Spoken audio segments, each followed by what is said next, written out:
গৌরব আর গর্বের মাস March. ৭১-এর March মাসেই শুরু হয়েছিল মহান মুক্তিযুদ্ধ। ১৯৭১-এর মার্চের উত্তাল দিনগুলোর প্রতিদিনের ঘটনাবলী নিয়ে ওবায়দুল রশিদের ধারাবাহিক রিপোর্টের আজ দেখুন ১০ম পর্ব। ১৯৭১-এর অগ্নিঝরা এ সময়ে চলছিল অসহযোগ আন্দোলন। কে এম শফিউল্লাহ বীর উত্তম তার বই মুক্তিযুদ্ধে বাংলাদেশে লিখেছেন, ৭ই মার্চ বঙ্গবন্ধু শেখ মুজিবুর রহমানের ভাষণের পর জনগণ নেতার বাণী পেয়ে গেছে।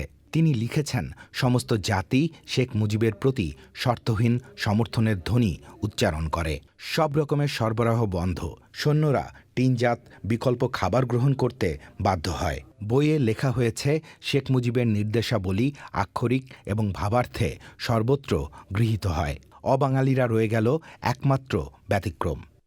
অসহযোগ আন্দোলনে শহীদদের স্মরণে মার্চের এদিন সরকারি বেসরকারি ভবন, ব্যবসা ও শিক্ষা প্রতিষ্ঠানে কালো পতাকা উত্তোলন করা হয়। কালো পতাকা উড়ছিল প্রধান বিচারপতির বাসভবন ও Rajarbagh police লাইন্সেও।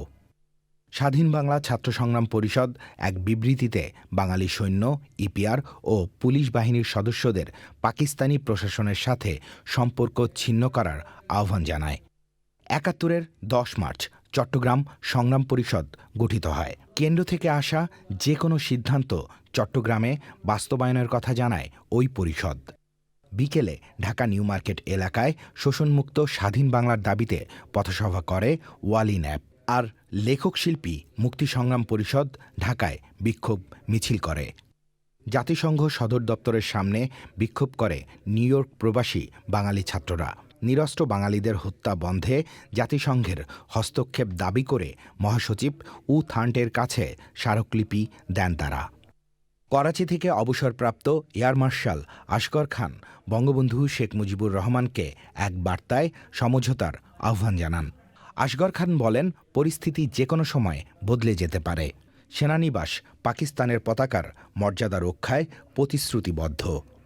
Obaidul Rashid, Channel I, Dhaka. BKash পেমেন্টে ১০,০০০ টাকার বেশি অফার। শপিং চলছে তো।